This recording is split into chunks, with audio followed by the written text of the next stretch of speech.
সুপ্রিয় দর্শক, আসসালামু আলাইকুম। সবাইকে স্বাগতম জানাচ্ছি আজকের গুরুত্বপূর্ণ সংবাদে। প্রথমেই জানিয়ে দিচ্ছি সংবাদ শিরোনাম। ৩ ধাপে নতুন পে স্কেল, ১ জুলাই থেকেই বাড়ছে সরকারি চাকুরিজীবীদের বেতন। এবং সব শেষে থাকছে নতুন পে স্কেলে ১০% মহার্ঘ ভাতা সমন্বয় হবে যেভাবে। শুনছিলেন সংবাদ শিরোনাম, এখন বিস্তারিত। তার আগে ছোট্ট একটি আবেদন, যদি আপনি ন্যায় ও মানবতার পক্ষে থাকেন, লাইক দিন। নতুন পে স্কেল পেতে এর সাথে মহার্ঘ ভাতা পেতে চাইলে কমেন্টসে লিখে জানান আপনার মতামত, আর সাবস্ক্রাইব করুন আমাদের চ্যানেলটি, কারণ আমরা বলি সেই কথা যা অনেক মিডিয়া আড়াল করে। এখন চলুন বিস্তারিত দেখা যাক। ৩ ধাপে নতুন পে স্কেল, ১ জুলাই থেকেই বাড়ছে সরকারি চাকুরিজীবীদের বেতন। সরকারি চাকুরিজীবীদের জন্য আসছে নবম জাতীয় পে স্কেল। একবারে নয়, ৩ ধাপে বাস্তবায়নের পরিকল্পনায় আগামী ১ জুলাই থেকেই বাড়তে যাচ্ছে বেতন। প্রথম ২ বছরে মূল বেতনে ৫০% করে সমন্বয় এবং তৃতীয় বছরে ভাতা ও অন্যান্য সুবিধা যুক্ত করার প্রস্তাব চূড়ান্ত পর্যায়ে রয়েছে। সরকারের আর্থিক সক্ষমতা ও মূল্যস্ফীতির চাপ বিবেচনায় নিয়ে ধাপে ধাপে এই বেতন কাঠামো বাস্তবায়নের পথে হাঁটছে সরকার।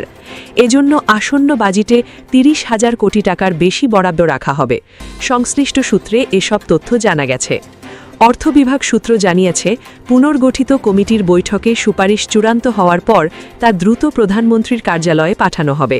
প্রধানমন্ত্রী অনুমোদন দিলে অর্থ মন্ত্রণালয় থেকে প্রজ্ঞাপন জারি করা হবে। এরপরই নবম জাতীয় পে স্কেল বাস্তবায়নের আনুষ্ঠানিক কার্যক্রম শুরু হবে।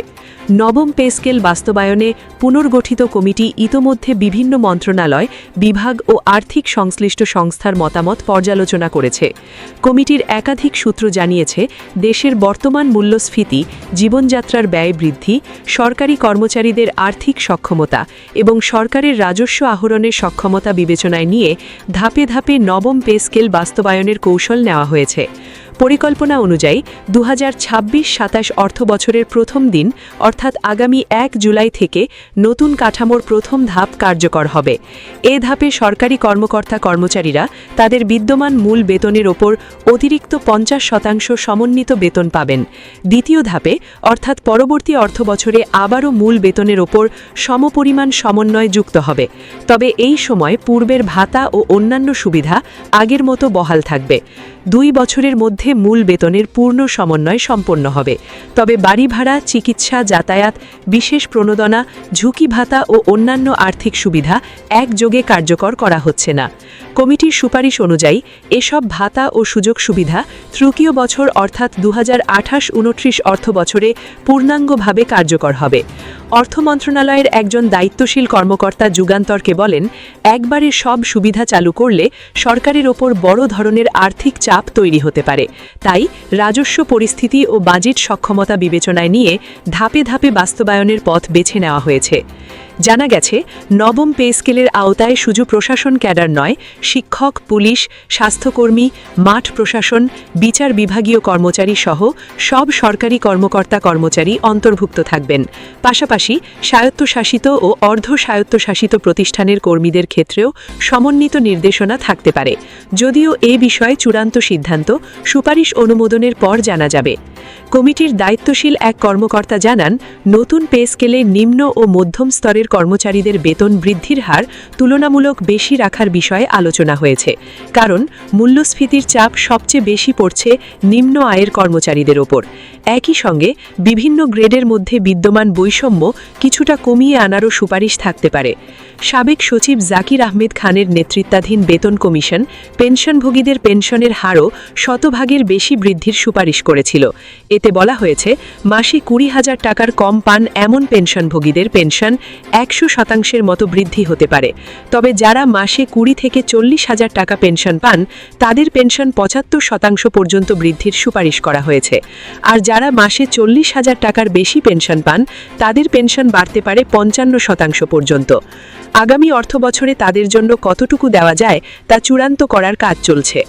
সাবেক অর্থ সচিব মাহবুব আহমেদ যুগান্তরকে বলেন, সরকারি চাকুরিজীবীদের জন্য কয়েক ধাপে বেতন বৃদ্ধির কৌশলটি ঠিকই আছে।